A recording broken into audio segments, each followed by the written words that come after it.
Bismillahirrahmanirrahim. Assalamualaikum warahmatullahi wabarakatuh. Innal hamdalillah nahmaduhu wa nasta'inuhu wa nastaghfiruh wa na'udzu billahi min shururi anfusina wa min sayyiati a'malina may yahdihillahu fala mudilla lahu wa may yudlil fala hadiya lahu. Asyhadu an la ilaha illallah wa asyhadu anna Muhammadan abduhu wa rasuluh.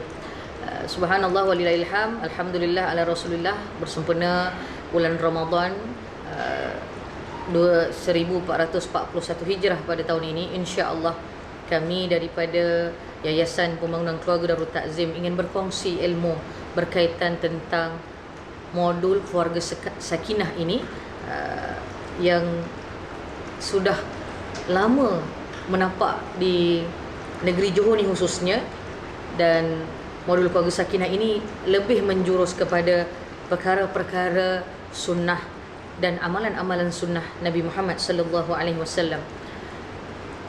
Tuan-tuan dan puan-puan dan sahabat-sahabat, ibu ayah sekalian yang dirahmati oleh Allah, subhanallah, dalam modul yang dibangunkan dalam buku modul keluarga sakinah ini, subhanallah, kita mulakan dengan modul kedua kerana modul yang pertama dia berada di bawah tanggungjawab Jabatan Agama Islam Negeri Johor dan juga seluruh jawatan agama Islam di Malaysia di bawah JAKIM. Allahumma salli ala sayyidina Muhammad. Jadi di YPKDT ini, di Yayasan Pembangunan Keluarga Darul Takzim ini, kita khusus kepada modul keluarga sakinah ini daripada modul yang kedua sehingga modul yang ke-10, insya-Allah kita akan kongsikan setiap modul mengikut bahagiannya secara ringkasan dan mudah untuk difahami. Apakah yang berkaitan tentang modul-modul yang kita akan kongsikan, insya-Allah selepas ini. Sahabat-sahabat yang dirahmati oleh Allah sekalian, persoalannya apakah dia modul keluarga sakinah ini? Modul keluarga sakinah ini, sahabat-sahabat yang dirahmati oleh Allah sekalian, ibu-ibu ayah sekalian, kemahiran keibubapaan kini menjadi satu aspek yang paling penting dalam kita nak menuju alam gerbang perkahwinan. Melalui gerbang alam perkahwinan ini, kita perlu meniatkan dengan niat kerana Allah dan menjadikan dia sebagai satu ibadah, dan perkahwinan ini adalah sebagai satu sunnah yang besar di sisi Allah Subhanahu Wa Taala dan sunnah Nabi Muhammad sallallahu alaihi wasallam.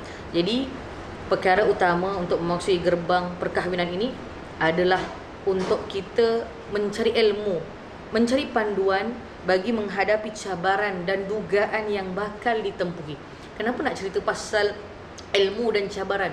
Kerana dunia ini telah difirmankan oleh Allah Subhanahu Wa Taala di dalam Al-Quran dan juga banyak hadis Rasulullah sallallahu alaihi wasallam bahawa dunia ini adalah tempat kita diberi ujian oleh Allah Subhanahu Wa Taala. Jadi apabila nak memasuki gerbang perkahwinan ini, subhanallah, maka bakal suami isteri, bakal pengantin, bakal pasangan suami isteri ini, subhanallah, dia perlulah menambah ilmu dengan mencari panduan bagi menghadapi segala cabaran dan dugaan yang bakal ditemui. Kenapa nak cari benda tu? Memang inilah yang telah diberitahu oleh Allah dan Rasulullah sallallahu alaihi wasallam. Jadi permulaannya untuk memasuki alam perkahwinan ini, kebiasaannya ataupun mengikut sunnah Nabi Muhammad sallallahu alaihi wasallam, dia adalah persediaan untuk berkenalan secara mengikut ketentuan sunnah Nabi Muhammad sallallahu alaihi wasallam, seperti ada fasa untuk bertunang dan juga persediaan untuk berbincang antara keluarga kedua belah pihak, pasangan pengantin, bakal pengantin ini, lelaki dan perempuan, supaya apabila nak memulakan perkahwinan ini, maka ada ilmu yang akan sama-sama dikongsi dan diamalkan bakal pengantin baru ni lah, insya-Allah. Jadi seterusnya, setelah selesai kewajipan pernikahan dan segala sunnah juga dijalankan ketika proses pernikahan itu, maka seterusnya adalah apabila persediaan untuk menjadi ibu bapa ketika mana diberikan rezeki oleh Allah untuk mendapat zuriat. Subhanallah walillahil hamd. Apabila cerita berkaitan tentang menambah satu perkara kebaikan dalam keluarga ini ataupun ditambah oleh Allah dengan rezeki, dengan kelahiran zuriat, maka dia adalah satu generasi yang perlu difikirkan bagaimana untuk menjadikan generasi-generasi dan kita punya zuriat keturunan ini adalah, yang pertama, kenalah ada keinginan yang besar, niat yang luas, benar-benar untuk menjadikan anak-anak kita menjadi seorang generasi yang soleh dan solehah.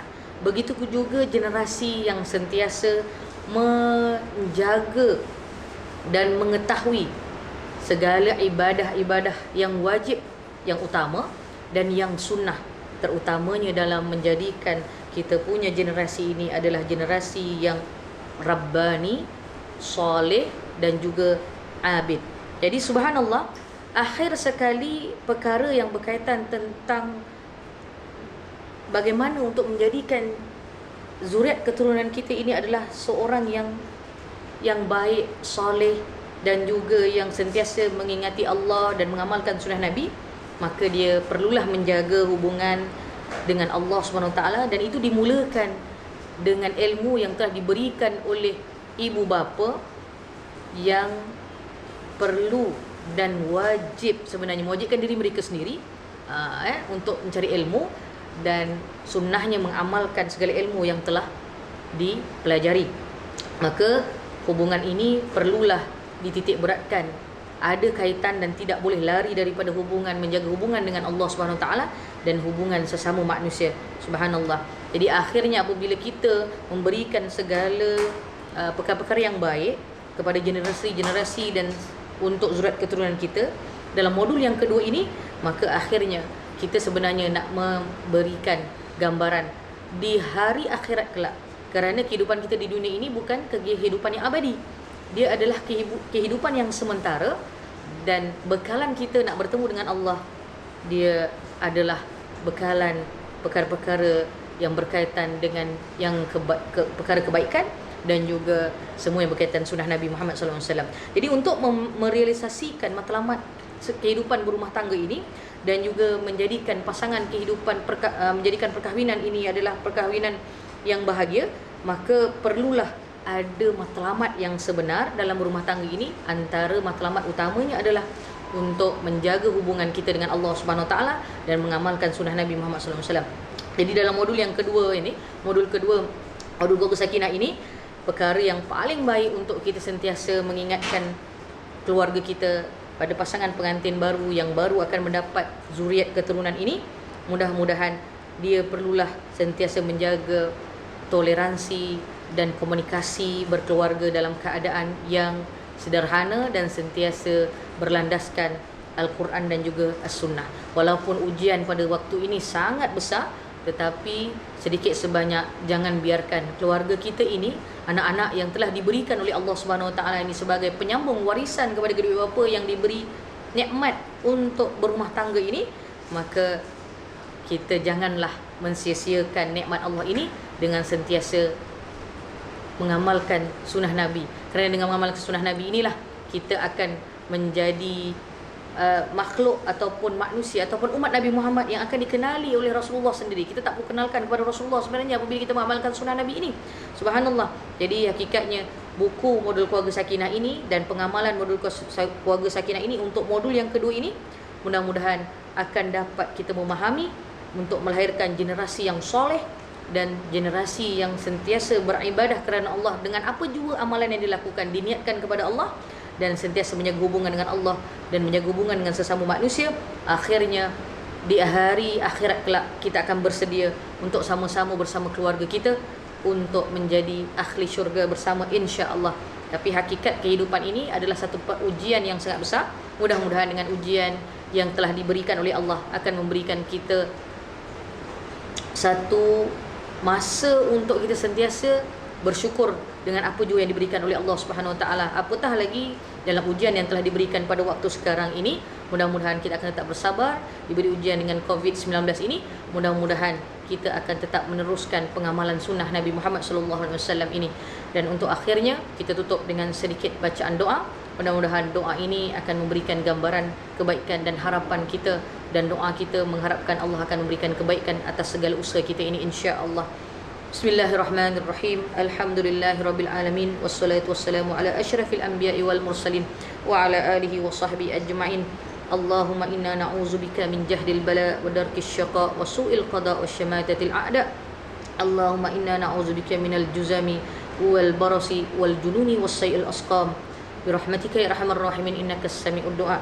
اللهم اغفر لنا ذنوبنا ولوالدينا وارحمهم كما ربونا صغارا ربنا اغفر لنا ذنوبنا ولإخواننا الذين سبقونا بالإيمان ولا تجعل في قلوبنا غلا للذين آمنوا ربنا إنك رؤوف رحيم ربنا هب لنا من أزواجنا وذرياتنا قرة أعين واجعلنا للمتقين إماما ربنا آتنا في الدنيا حسنة وفي الآخرة حسنة وقنا عذاب النار وصلى الله على سيدنا محمد وعلى آله وصحبه وبارك وسلم walhamdulillahi rabbil alamin. Mudah-mudahan kita akan bersama lagi pada sesi yang lain insya-Allah. Mudah-mudahan sebarkan sunnah, eratkan mahabbah. Wallahu a'lam. Wabillahi taufiq wal hidayah. Wassalamualaikum warahmatullahi wabarakatuh.